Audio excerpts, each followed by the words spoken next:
जब जब धर्म की हानि होती है, जैसे धर्म की हानि कैसे होती है? धर्म पर जब अत्याचार होता है, कुठाराघात होता है। आज लाइट नहीं आई है क्या? अपने खानदान का अहंकार हो जाएगा। क्रोध पारुष्यमेव च, और उसे तुरंत तुरंत क्रोध आएगा। क्यों? क्योंकि अहंकारी व्यक्ति को क्रोध तुरंत आता है। जिस व्यक्ति के अंदर अहंकार है उसे क्रोध बहुत जल्दी आएगा।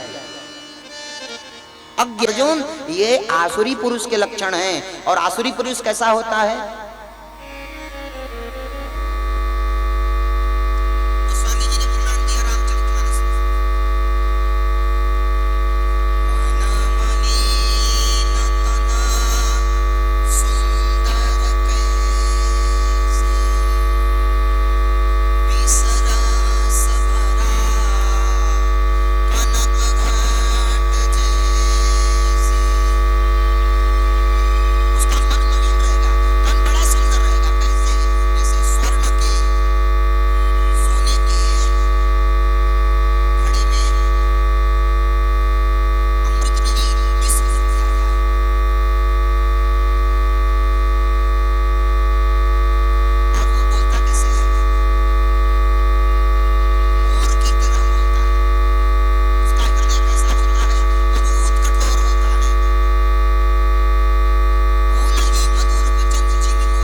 आसुरी पुरुष नहीं बनना है, हम लोगों को दैवी पुरुष बनना है। और दैवी पुरुष कब हम होंगे? जब हम सजाती हो जाएंगे, जब हम भगवान का भजन करेंगे और हम सजाती हो गए तो भगवान हमें स्वीकार कर लेते हैं।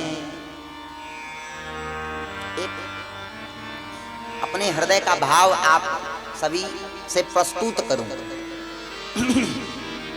हमारे साधु समाज में एक संत रहते थे जिनका नाम था जस साहब। अब जस साहब नहीं रहे, उनकी शरीर छूट गई। जस साहब का निवास वृंदावन में रहता था। वृंदावन में ही विचरण किया करते थे, खड़े रहते थे, बैठते नहीं थे। तो जब संतों के बीच में आए तो लोगों ने कहा, अरे भाई जस साहब आ गए, जस साहब आ गए। तो आसन दिया जाने लगा उनको बैठने के लिए। तो जस साहब बैठे नहीं, खड़े थे। तो एक संत ने बगल वाले संत से पूछा कि भैया इनको जस साहब क्यों कहा जाता है? तो जवाब मिला कि एक लोक अदालत थी और उस लोक अदालत में ये जज थे। बाद में इनके मन में वैराग्य आया तो साधु हो गए। तो वैराग्य आने का कोई कारण था? देखिए, भगवान आपको अगर सद्मार्गी बनाना चाहते हैं ना, तो भगवान वैसी भूमिका बना देंगे कि आप अपने आप उस मार्ग में लग जाओगे। क्योंकि अध्यात्म मार्ग पर चले हुए बीज का कभी नाश नहीं होता। ऐसे समझें, जैसे बच्चा अगर 5वीं में फेल हो गया तो दोबारा 5वीं में पढ़ना पड़ेगा उसको। 10th में फेल हो गया तो दोबारा पढ़ना पड़ेगा। भक्ति मार्ग में ऐसा नहीं होता। भक्ति मार्ग में आप जहां तक चले हो इस जन्म में, आपकी शरीर छूटेगी, बस उसी के आगे आपको चलना पड़ेगा। इसीलिए मैं बार बार आप सभी से कह रहा हूं कि भगवान का खूब भजन करो। ये धन दौलत रुपया पैसा ना कुछ काम नहीं आएगा। और जिसने बहुत धन ही इकट्ठा कर लिया है, क्या उसे शांति है?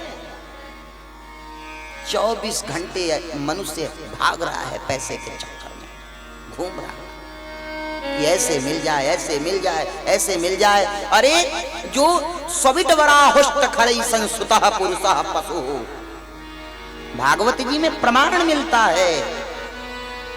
सुअर जैसा पाता है वैसा खा लेता है, इतना मोटा हो जाता है। भैया क्षमा करिएगा जिसकी शरीर मोटी थगड़ी है। कपालभाति प्राणायाम स्वामी रामदेव जी का करेंगे, दुबले हो जाएंगे। और सुबह सुबह बढ़िया 2 गिलास गर्म पानी पीजिए, एकदम सब हो जाएगा। ऐसा है ना, भगवान ने जिसके यहाँ चकाचक दिया है वही ना मोटा तगड़ा होगा हो, हैं? और जो थोड़ा पावेगा जो है तो मोटा तगड़ा होगा, हैं? तो ठीक है, शरीर भी होनी चाहिए। शरीर नहीं हुई तो कोई फूंक मार देगा तो पतंग की तरह उड़ जाओगे। और दुबले व्यक्ति को ना जैसे लाइन में लगा रहे दर्शन करने के लिए, तुझे निकाल कर बाहर कर देते हैं, चलो तुम पूछो। अब भैया जो दुबले हैं वो क्षमा करना, हम आपको नहीं कह रहे हैं, ऐसा ना सोचना कि हम आप को कह रहे हैं। कुछ लोगों का तो जीवन जमीन खोदवाने में बीत जाता है, वो पैसे ही जोड़ने के चक्कर में पड़े रहते हैं। यहाँ खुदवा, सभी तो बड़ा होस्ट खरा ही संस्कृत है। पहले लोग तो सिद्धों से डरते थे, आज जैसा याद है सब तिजोरी में रखो, चकाचक करने दो पहले तिजोरी। जब सुअर देखता है तो सोचता है ये हमारे ही विभाग के लगते हैं, मैं भी जैसा उल्टा सीधा पाता हूँ सब खा लेता हूँ, ऐसे ये भी जैसे उल्टा सीधा पाते हैं सब चकाचक तिजोरी में भरे जाते हैं।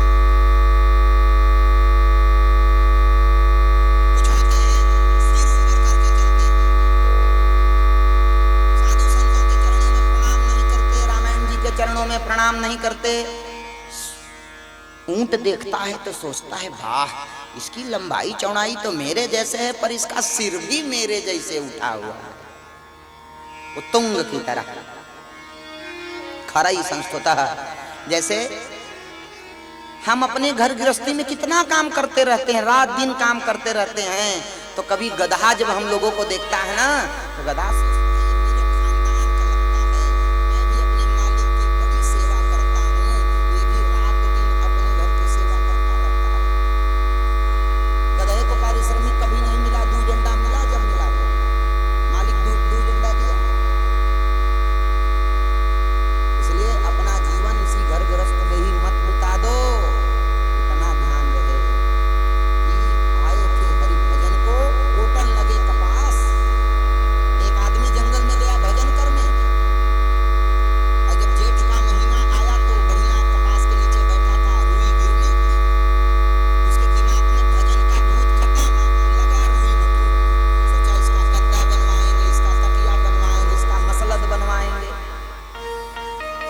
तब भगवान को लगा हे राम राम, आए थे हरि भजन को ओटन लगे कपास।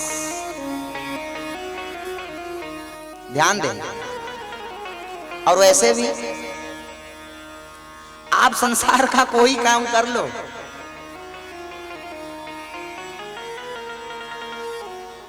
तेल चमेली चंदन साबुन, तेल चमेली चंदन साबुन, चाहे लगा लो सेंट जगत में, कोई न परमानेंट जगत में, कोई न परमानेंट। तेल चमेली चंदन साबुन, तेल चमेली चंदन साबुन, चाहे लगा लो सेंट जगत में, कोई न परमानेंट जगत में, कोई न परमानेंट जगत में, कोई न परमानेंट जगत में, कोई न परमानेंट जगत में, कोई न परमानेंट जगत में, कोई न परमानेंट। आवागमन लगी दुनिया में, जगत है रेस्टोरेंट रे प्यारे, जगत है रेस्टोरेंट रे प्यारे, जगत है रेस्टोरेंट। आवागमन लगी दुनिया में, जगत है रेस्टोरेंट रे प्यारे, जगत है रेस्टोरेंट रे प्यारे, जगत है रेस्टोरेंट। अंत समय में उड़ जाएंगे, अंत समय में उड़ जाएंगे, तेरे तंबू जगत में, कोई न परमानेंट जगत में, कोई न परमानेंट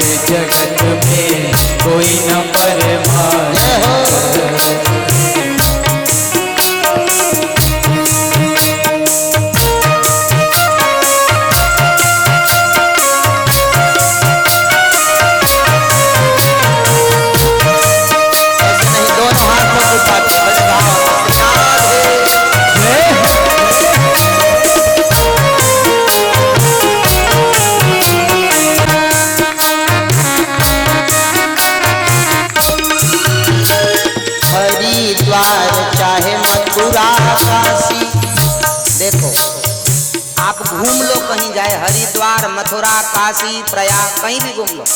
तो हरिद्वार चाहे मथुरा काशी, घूमो दिल्ली कैंटर प्यारे, घूमो दिल्ली हरिद्वार हो मथुरा का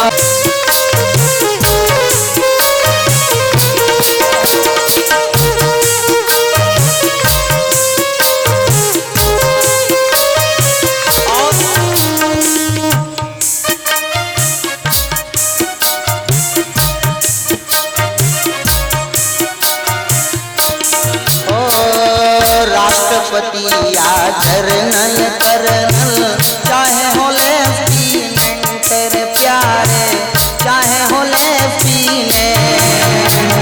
राष्ट्रपति कोई न परमानंद जगत में, कोई न परमानंद जगत में, कोई न परमानंद।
राम जी से निवेदन करेंगे कि वो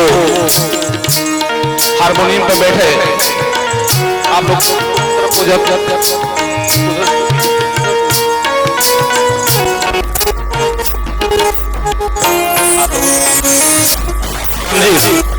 हारमोनियम पर बड़े अच्छे गायक जासू तिवारी जी आपका शाफा और शॉल माल्यार्पण करें। उनके बाद नित्यानंद जी महाराज आचार्य भी हैं और बहुत ही अच्छा इनका बहुत ही अच्छा इनका गायन शाफा पहना करके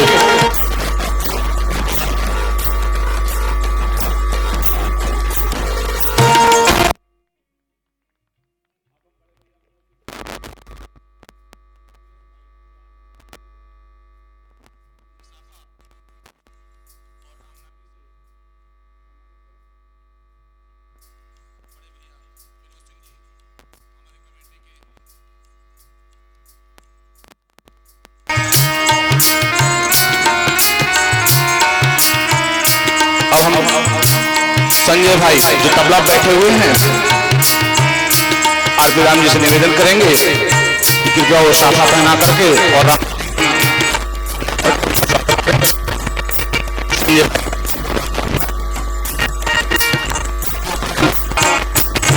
विशाल भाई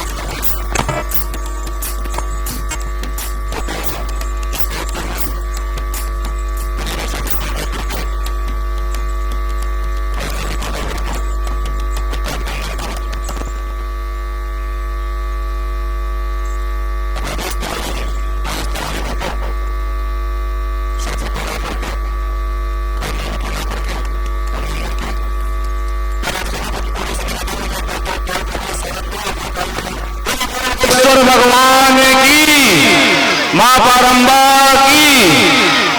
और अभी अभी हमारे बीच में बड़े भाई श्री सुनील सिंह जी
आज जो चर्चा हुई हमारे और आपके बीच में, कल भोला से पूछा जाए क्यों भोला स्वामी जी ने कौन सी चर्चा किया था, तो तुरंत भोला बोल देता था हमारे रघुनाथ जी जाने कौन सी चर्चा हुई थी, मैं नहीं जानता। बड़ा सरल, सबके ममता ताग बटोरी, मम पद मन ही बांधी बरी डोरी। अखंड राम जी का भक्त, राम जी के चरणों में अखंड प्रेम।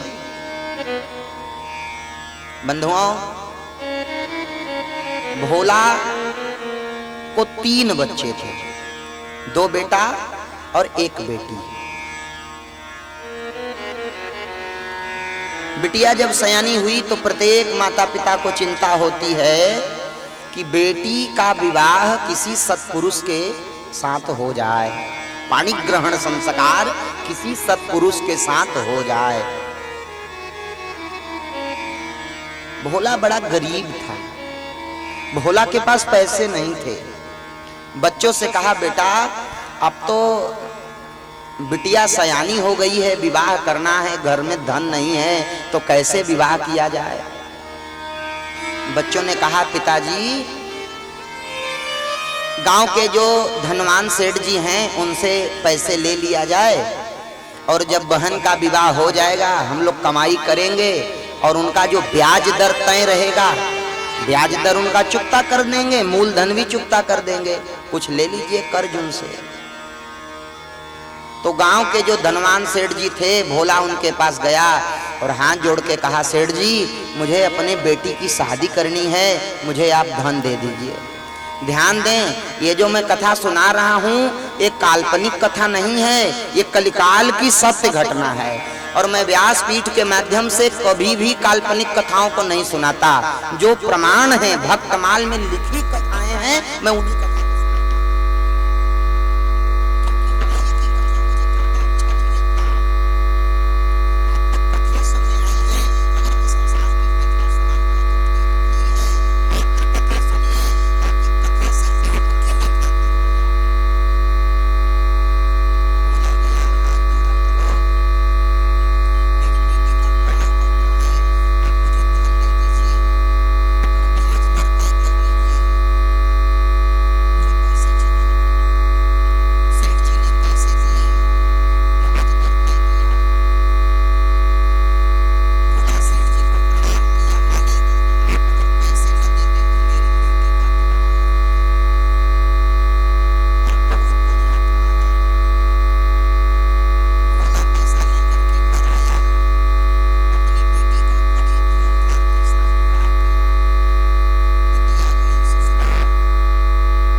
हमारा तुम्हारा हिसाब चुकता है। जरा इस पर्ची को पढ़ के सुनाओ कि इसमें क्या लिखा है।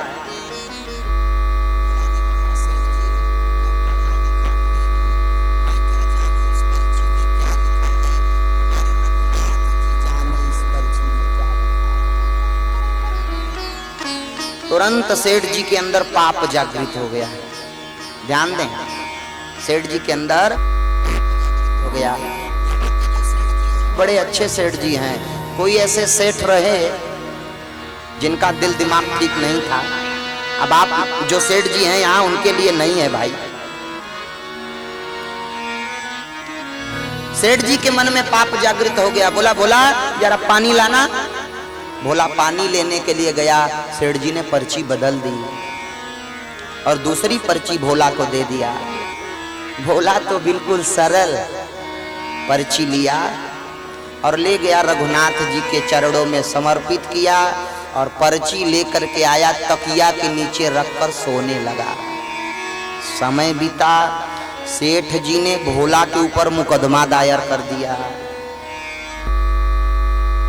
जब मुकदमा दायर किया तो यह मुकदमा कहां पहुंच गया? लोक अदालत में, जहां ये संत जी जज बनकर विराजमान। भोला को भी बुलाया गया, कटघरे में खड़ा कर दिया गया। जज साहब ने पूछा, अरे भोला, तुमने सेठ जी से पैसे लिए थे? भोला ने कहा, हाँ लिया था। इनको पैसे दिया तुमने? बोले, हाँ जज साहब, सेठ जी को तो मैंने ब्याज सहित पैसा दे दिया है। बोले, ये बताओ, जब तुमने पैसे दिए थे तो कोई पर्ची वगैरह? भोला ने वही पर्ची दिखाया तो उस पे तो कुछ लिखा ही। तो तुरंत जो है जज साहब ने दोबारा पूछा, भोला ये बताओ, सेठ जी को पैसे दे रहे थे, तुम्हारे और सेठ जी के बीच में कोई तीसरा व्यक्ति?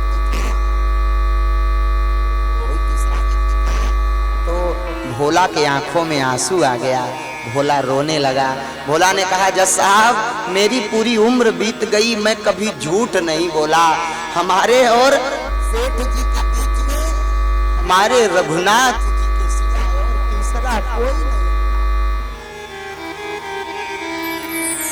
जज साहब को दया आ गई। जज साहब ने कहा, अच्छा कोई बात नहीं।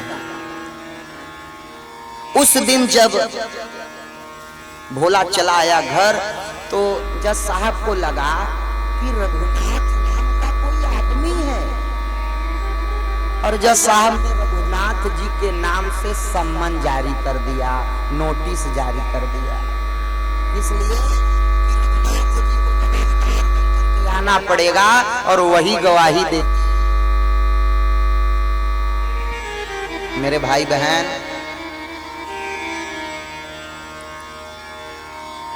यही गवाही देंगे रघुनाथ जी। अब आप लोग तो मेरी भावनाओं को समझ ही गए होंगे, मेरी दृष्टि कहाँ जा रही है, तो उतनी कृपा करें मेरे ऊपर थोड़ा। तो मेरे भाई बहन, सुबह से जो चपरासी था वो लेकर के नोटिस गांव में भ्रमण करने लगा, रघुनाथ हैं, रघुनाथ हैं, रघुनाथ हैं। तो रघुनाथ नाम का कोई आदमी गांव में मिला ही नहीं। एक आदमी मिला कि भाई यहाँ रघुनाथ जी की मंदिर है, उस मंदिर पे अगर जाना चाहते हो तो आप रघुनाथ जी के मंदिर पे चले जाओ, रघुनाथ जी के मंदिर पर चले जाओ। चपरासी गया रघुनाथ जी के मंदिर पर, तो रघुनाथ जी के जो पुजारी थे वो बैठे हुए थे। पुजारी जी को प्रणाम किया। प्रणाम पुजारी जी, ये आपके रघुनाथ जी के नाम से नोटिस आया हुआ है, सम्मन आया हुआ है। पुजारी जी ने पढ़ा, अरे प्रभु, प्रतिवर्ष आपके जजमान अच्छे अच्छे आपको वस्त्र भेजते रहे, खाद्य पदार्थ भेजते रहे, आपके नाम से कभी सम्मन नहीं आया था और आपके नाम से आज सम्मन आ गया। जब आप मंगवा ही लिए हैं तो हम इस पे साइन भी कर देते हैं। कर दिया। तब तक जब चपरासी गया तो भोला भी आ गया। पुजारी जी ने कहा, अरे भोला, तुमने हमारे रघुनाथ जी को गवाहदार बना दिया। तो भोला ने रघुनाथ जी के तरफ देखकर कहा, पुजारी जी, संकट निवारे हरि बिनु संकट निवारे हरि बिनु संकट कौन निवार, हरि बिनु संकट कौन निवार, हरि बिनु संकट कौन निवार, हरि बिनु। दीन दयाल सुनी जब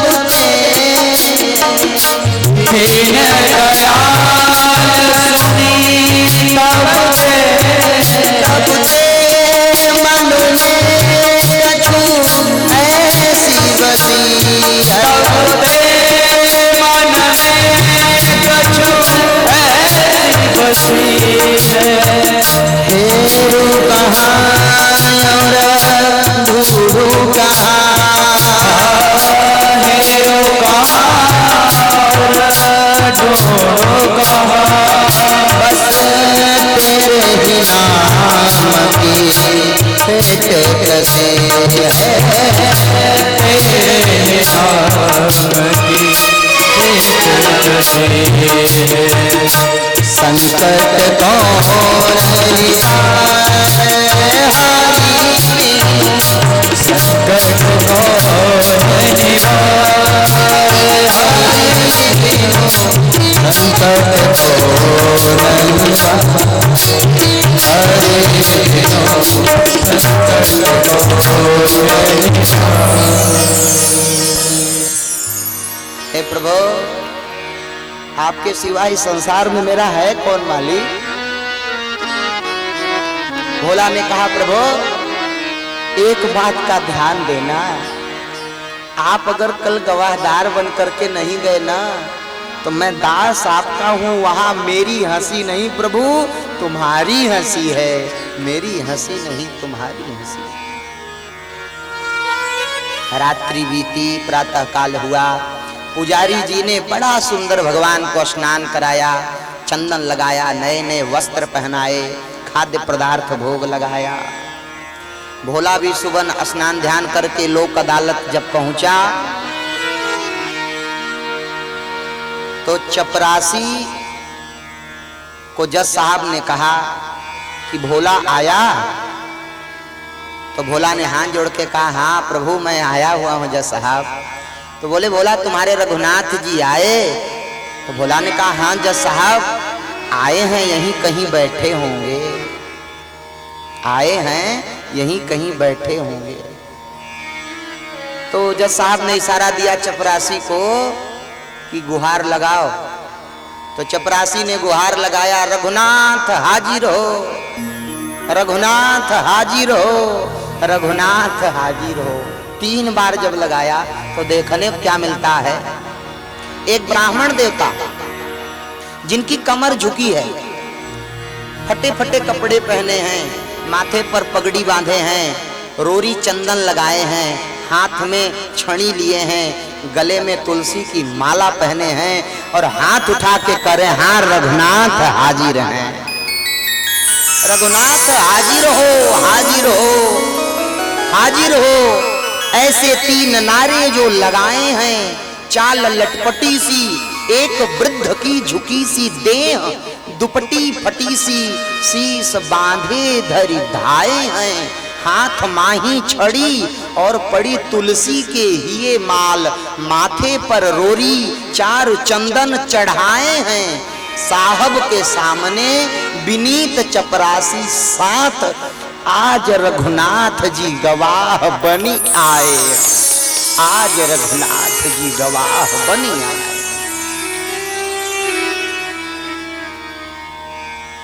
रघुनाथ जी को कटघरे में खड़ा कर दिया गया, प्रभु खड़े हो गए। जज साहब ने पूछा, रघुनाथ जी जब भोला ने सेठ जी को पैसे दिया था आप थे? भगवान ने कहा हाँ हम थे। बोले तो ये बताइए सेठ जी ने कोई पर्ची भी दिया था? भगवान ने कहा हाँ दिया था। कहाँ है? बोले सेठ जी का जो मकान है जहां बैठते हैं उसके ऊपर एक फोटो है, उसी के पीछे पर्ची छुपा कर सेठ जी रखे हैं। चपरासी भेजा गया, जब लेकर के आया पर्ची तो सेठ जी को दंडित होना पड़ा, भोला को बाइज्जत भरी कर दिया गया। परंतु मेरे भाई बहन रघुनाथ जी को जज साहब देखते रहे कि आखिर है कौन। आज तक मुझे इतना समय हो गया जज बने, आज तक ऐसा गवाहदार कोई आया नहीं। और भगवान जब बाहर निकले तो अंतर ध्यान हो गए। जज साहब का मन निरंतर व्याकुल रहता था। एक दिन जज साहब अपने बंगले से गाड़ी उठाए और भोला के गांव में आ गए। भोला से मिले। अरे भोला, वो अपने रघुनाथ जी से मुझे मिलवाओ, मैं उनसे मिलना चाहता हूं। रघुनाथ जी से मिलना चाहते हैं, चलिए। मंदिर के पास लेके गया। जज साहब ने कहा ये मंदिर रघुनाथ जी ने बनवाया है? हाँ उन्हीं ने बनवाया है। बोले उनको देखने के बाद तो ऐसा लगता नहीं था कि इतनी बड़ी मंदिरों बनवाए होंगे, वो तो बड़े गरीब हैं। भोला तुम सही सही बताओ, वो रघुनाथ जी कौन हैं जो गवाहदार बन करके गए थे लोक अदालत में? भोला ने जज साहब का हाथ पकड़ा और हाथ पकड़ के कहा जज साहब आप लोग तो पढ़े लिखे हैं और पढ़े लिखों को भगवान की बात समझ में नहीं आती। अगर आप जानना ही चाहते हैं तो जानिए, ये जो मंदिर में रघुनाथ जी बैठे हैं यही गवाहदार बन करके गए। बंधुओं, जज साहब रोने लगे। जज साहब सोचने लगे कि मैं इतना बड़ा पापी, मेरे सामने भगवान खड़े थे, मैं उन्हें पहचान नहीं पाया। अपने बंगले पर आए, तब तेजी तेजी से रोना शुरू कर दिया। मन व्याकुल हो गया और जज साहब के मुख से वाणी फूट पड़ी।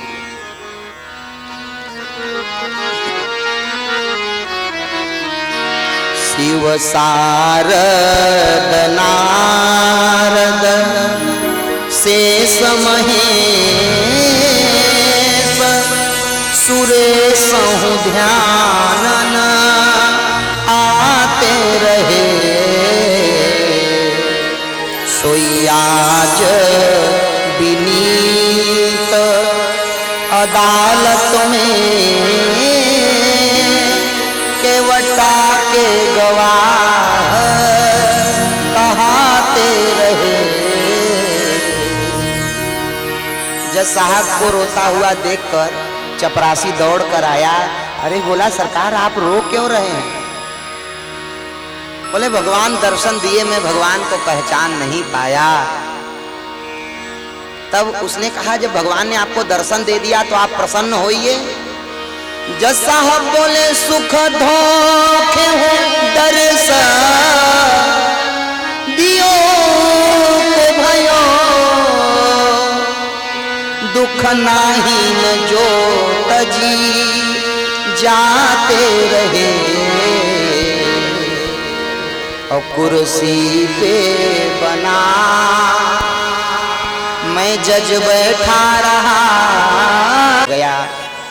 जज साहब ने उसी दिन अपने पोशाक का परित्याग कर दिया और आ गए वृंदावन में भ्रमण करने लगे। और बंधुओं, वही जज साहब महान संत बने जिन संत का नाम हुआ पगला बाबा। उन्हीं संत का नाम हुआ पगला बाबा। आज भी पगला बाबा की मंदिर वृंदावन में बनी हुई है। वो जब कभी मंदिर में नहीं जाते थे, मंदिर में नहीं जाते थे, चौखट को प्रणाम करके हट जाते थे। लोगों ने कहा आप अंदर क्यों नहीं जाते? तो रो कर कहते थे मैं तो रघुनाथ जी को अपना मुंह दिखाने लायक नहीं हूँ, कौन सा मुंह लेकर के जाऊंगा? मैं कुर्सी पर बैठा था और मेरे प्रभु खड़े थे, मैं कौन सा मुंह लेकर के जाऊंगा? बंधुओं, निर्मल मन जन सो मोहि पावा, मोहि कपट छल छिद्र न भावा। जिन जनों का मन निर्मल होता है उन्हें भगवान मिलते जरूर हैं। मैंने अभी आपसे कहा था ना कि आप एक संबंध बना लो भगवान से। एक बार ज्ञानी और भक्त दोनों आपस में लड़ने लगे। ज्ञानी कहा, सुनो, मैं ज्ञानवान हूं, इसलिए मैं प्रभु के ज्यादा करीब रहता हूं, ज्यादा पास रहता हूं। भक्त ने कहा, सुनो, मैं भक्त हूं, इसलिए मैं भगवान के पास ज्यादा रहता हूं। तो ज्ञानी कहता है कि मैं पास रहता हूं और भक्त कहता है कि मैं पास रहता हूं। भक्त ने कहा, सुनो, अच्छा तुम ज्ञानी हो, ये बताओ, माँ की गोद में छोटा बेटा रहता है कि बड़ा बेटा? बोले छोटा बेटा। बोले तब मैं माँ की गोद में रहता हूं। अच्छा, दोनों लड़ते लड़ते भगवान के पास पहुंच गए। और जब भगवान के पास पहुंचे तो ज्ञानी ने कहा, प्रभु ये बताइए, आपको ज्यादा प्रिय मैं हूं कि ये भक्त आपको ज्यादा प्रिय है?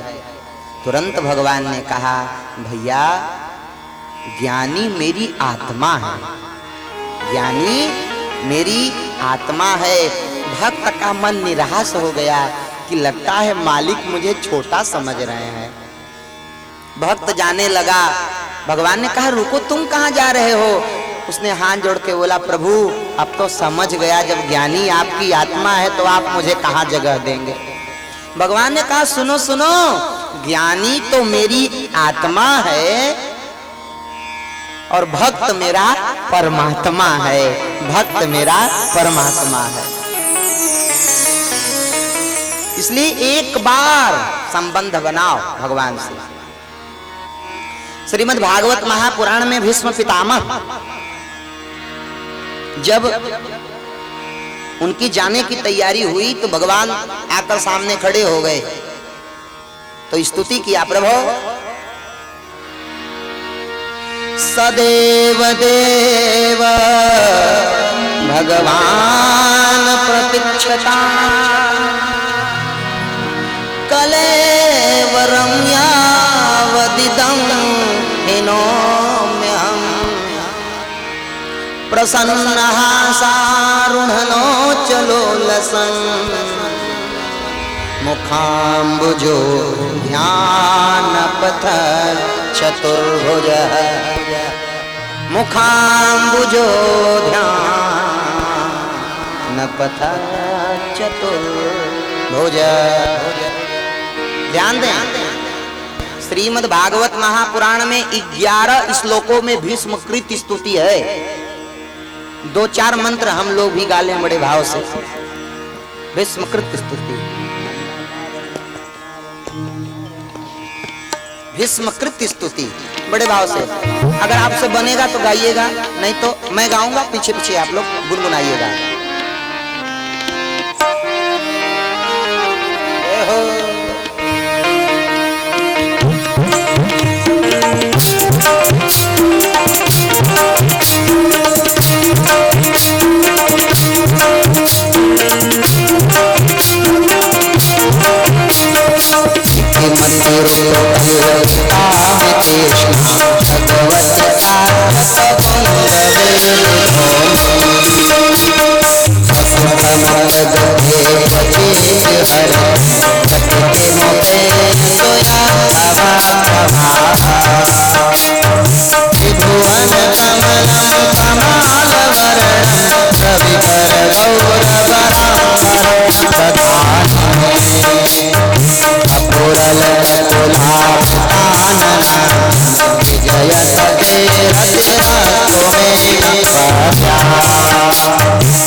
सशंसुः साधवो राज्यम्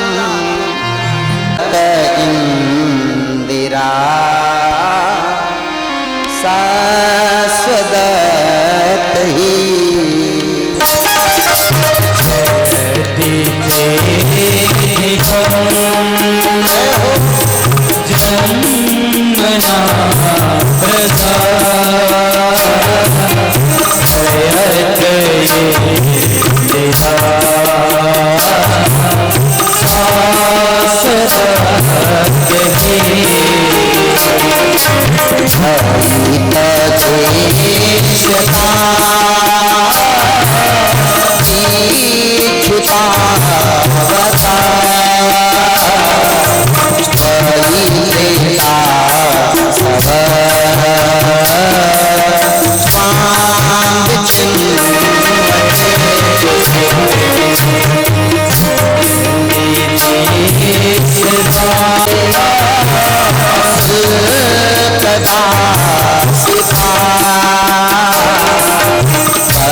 सुझे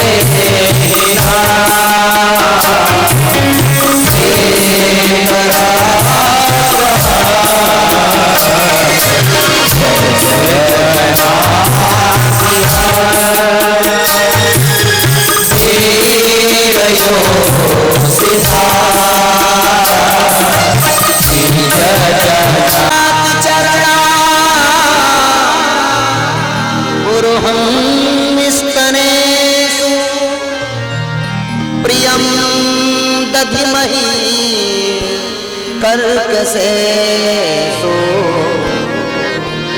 तेनाटवी मटसि तदव्यथते किस्वे कुरुपार्दीभि भ्रमति दिर भवदायुषाना भवदायुषाना इति गोप्यः प्रगायन्त्य प्रलम्पत्य चित्रधा रुरुदुः सुस्वरं राजं कृष्ण दर्शन लालसा कृष्ण दर्शन लालसा। भागवत जी का ये मंत्र जो है प्राण है। जो भागवत जी में रुचि रखते हो गोपी गीत का रोज पाठ करें। गोपियों ने अपने हृदय के भाव को समर्पित किया कृष्ण प्रभु को। ध्यान दें, जब हृदय में भक्त के वेदना होती है ना तो भगवान से क्या कहता है, हे प्रभु जय प्रभु जय प्रभु।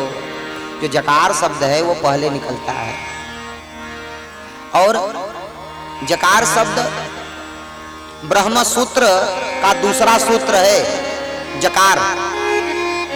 जन्मान व्यस्य यतन बयादि तरत चार्थे स्वभिज्ञ स्वराट। जन्मान व्यस्य ज निकला। और क्या बोलते हैं वृंदावनवासी, जय जय, पहले जय बोलते हैं। और श्रुते ऊंचू, वेद क्या कहते हैं भगवान को, जय जय जय जाम जित दोष ग्रभेत गुणाम। वेद मंत्र हैं, जय जय जय जाम जित दोष ग्रभीत गुणाम त्वमसि यदात्मना समवरोध समास्त भग अग जगदोक सामखिल सत्यवबोधकते क्वचिद जयात्मना चरतोनुचरे निगमा बृहदुपलब्ध में तदवयत्नमशेषतया अत उदयास्तमयो वा विकृतेर वा विकृतात् अतरिषयो दधोस्त्वयि मनोवचनाचरितं कथम यथा भवन्ति भुवि दत्तपदा नृणाम्। वेद मंत्र जय जय भाव है। कहने का तात्पर्य एक है, संबंध बना लो भगवान से बस। और संबंध बना लिए तो सब काम हो गया। देखिए देवी पार्वती जी ने राम जन्म की कथा का प्रश्न किया तो भगवान महादेव ने उनसे कहा कि जब जब धर्म पर, ब्राह्मण पर, गऊ पर, संत पर, वेद पर, बालक पर, वृद्ध पर अत्याचार होता है तब तब परमात्मा निर्गुण निराकार ब्रह्म सगुण साकार राम बनकर के प्रकट होते हैं। ऐसा है ना, जैसे किसी व्यक्ति को ले जाके समुद्र में फेंक दीजिए, समुद्र में गिरा दीजिए तो जल ही जल मिलेगा। और जो व्यक्ति राम कथा और भागवत कथा दोनों करता हो ना, उस शाखा पे शाखा शाखा शाखा बढ़ता चला जाता। अब इसको बोलूं इसको बोलूं इसको बोलूं इसको बोलो, जो लहर आती है वही लहर निकल जाती है। जैसे ना कूद जाए कोई समुद्र में, जहां देखो तहां जल ही जल। तो कारण बताया क्या क्या, द्वारपाल हरि के प्रिय दो जय अरु विजय जान सबको। जय और विजय ये दो थे। इनको कौन से संतों ने आशीर्वाद दिया था? सनक श्राप दिया था। कौन से संत ने? सनक, सनंदन, सनत कुमार एवं सनातन। चारों संतों ने इन्हें श्राप दे दिया, जाओ तुम क्या हो जाओगे? निशाचर हो जाओगे। तुमने मुझे प्रभु का दर्शन करने नहीं दिया। भगवान वैकुंठ से निकले, हाथ जोड़ के बोले, प्रभु एतौ तौ पार्षदो मह्यम, हैं और प्रभु अगर सेवक गलत करता है तो उसका दंड स्वामी को भी मिलना चाहिए। आप हमें भी दंड दीजिए। भगवान ने यह नहीं कहा चलो वैकुंठ में ड्राइंग रूम में बैठ के बात करते हैं। हाँ, क्यों नहीं कहा? इसलिए नहीं कहा कि ये जो 4 ऋषि हैं ना, ये क्रोध के वशीभूत हो गए हैं। और भगवान के वैकुंठ में काम, क्रोध, लोभ, मोह, ईर्ष्या, दंभ, पाखंड, द्वेष, अन्याय कुछ भी नहीं। उनका जो वैकुंठ है इस सब से खाली है। तो जब 4 संत प्रसन्न हुए तो जय विजय ने हाथ जोड़ के बोला प्रभु मेरा उद्धार कैसे होगा? चारों संतों ने कहा ऐसा करो, अगर तुम 6 जन्म तक तपस्या कर लोगे तो तुम्हारा अपने आप से ही उद्धार हो जाएगा, भजन करोगे तब। तो दोनों ने हाथ जोड़ के कहा प्रभु हो ही है भजन न तामस देहा, तामसी शरीर से भजन हो नहीं पावेगा, तो करूं क्या? तब संतों ने कहा ऐसा करो कि तुम 3 जन्म तक भगवान से विरोध कर लो, तुम्हारा काम हो जाएगा। तुम्हें तुम्हारे उद्धार के लिए नारायण को स्वयं प्रकट होना पड़ेगा। तो ध्यान दो, त्राहिमाम त्राहिमाम, पृथ्वी का न जाने कौन सा निशाचर हरण करके लेके चला गया। अचानक ब्रह्मा जी को छींक आ गई और नासिका रंध्र से भगवान बाराह का प्रागट्य हुआ अंगूठे के समान। बोल बाराह भगवान की जय। बाराह भगवान प्रकट हुए तो हिरण्याक्ष का बाराह भगवान ने उद्धार किया। और हिरण्याकश्यप का उद्धार किसने किया? भगवान ही प्रकट होकर आए, नरसिंहावतार में उद्धार किया। ये सतयुग। अब त्रेता में एक बना रावण और एक बना कुंभकर्ण। रावण और कुंभकर्ण का भगवान ने उद्धार किया कैसे? राम का अवतार लेकर के। अब जब द्वापर आया कृष्णावतार, माने ये कृष्णावतार तक चले, तो एक बना दंतवक्र और एक बना शिशुपाल। दंतवक्र और शिशुपाल का दोनों का उद्धार भगवान श्री कृष्ण ने किया। ये इनका 3 जन्म हो गया। ये पहला कारण। दूसरा कारण, एक राक्षस हुआ जिसका नाम हुआ जलंधर। जलंधर की पत्नी पतिव्रता थी और वो अपने पत्नी के पतिव्रता की आड़ में अनेक पतिव्रताओं का धर्म नष्ट कर देता था। समस्त देवता जन गए प्रभु के पास, प्रभु अब कैसे इससे उद्धार हो? भगवान ने कहा मैं उद्धार करवाता हूं। रणस्थल में युद्ध करने के लिए गया है और इधर भगवान ने क्या किया? जलंधर का ही वेश धारण करके भगवान आए और वृंदा के साथ में प्रभु ने छल कर दिया। छल करी तारेऊ तासु व्रत, प्रभु सुर कारज कीन। छल कर दिया भगवान ने और वृंदा का पतिव्रता धर्म नष्ट हो गया। धर्म नष्ट हुआ तो उधर मारा गया जलंधर। जलंधर मारा गया, जो अखंड ज्योति थी बुझ गई। वृंदा ने कहा आप कौन हैं? आप अपना परिचय दीजिए। तब भगवान नारायण प्रकट हो गए। छल करी तारेऊ तासु व्रत, प्रभु सुर कारज कीन। जब ते ही जाने मरम, तब श्राप कोप करी दीन। जलंधर की पत्नी वृंदा ने श्राप दे दिया प्रभु को। क्या श्राप दिया? अरे नारायण, मेरे पतिदेव के न रहने पर आपने मेरे साथ छल किया है। मैं आपको श्राप देती हूं कि आप पत्थर हो जाओ। तो जो शालिग्राम भगवान को हम लोग पूजते हैं ना, पुनि पुनि चंदन पुनि पुनि पानी, और ठाकुर जी गल गए हम का जानी। ये शालिग्राम भगवान, ये वृंदा के ही श्राप से शालिग्राम भगवान बने हैं। प्रभु भगवान ने भी आशीर्वाद दिया, देवी जी हम आपको आशीर्वाद देते हैं, आप चारों युग में रहेंगी और आप तुलसी बन करके रहेंगी। कोई अपनी पत्नी से कितना भी प्रेम करता हो, अपनी पत्नी को कोई सिर पे बिठाता है? नहीं बिठाता। परंतु नारायण अपनी पत्नी को नहीं, दूसरे की पत्नी को सिर पे बिठा रहे हैं। कौन?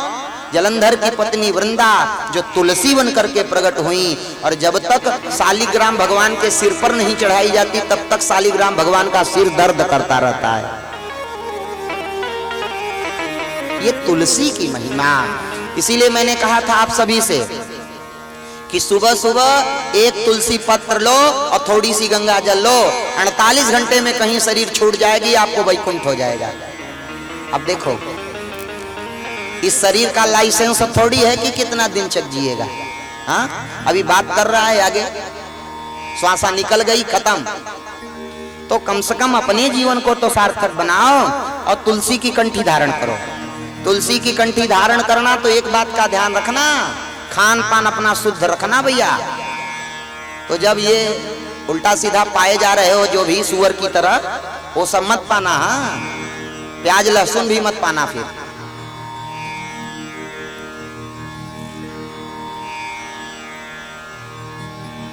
प्याज लहसुन को लोग बड़ा अच्छा समझते हैं, जानते हैं प्याज लहसुन तो मांस से भी गिरा हुआ है।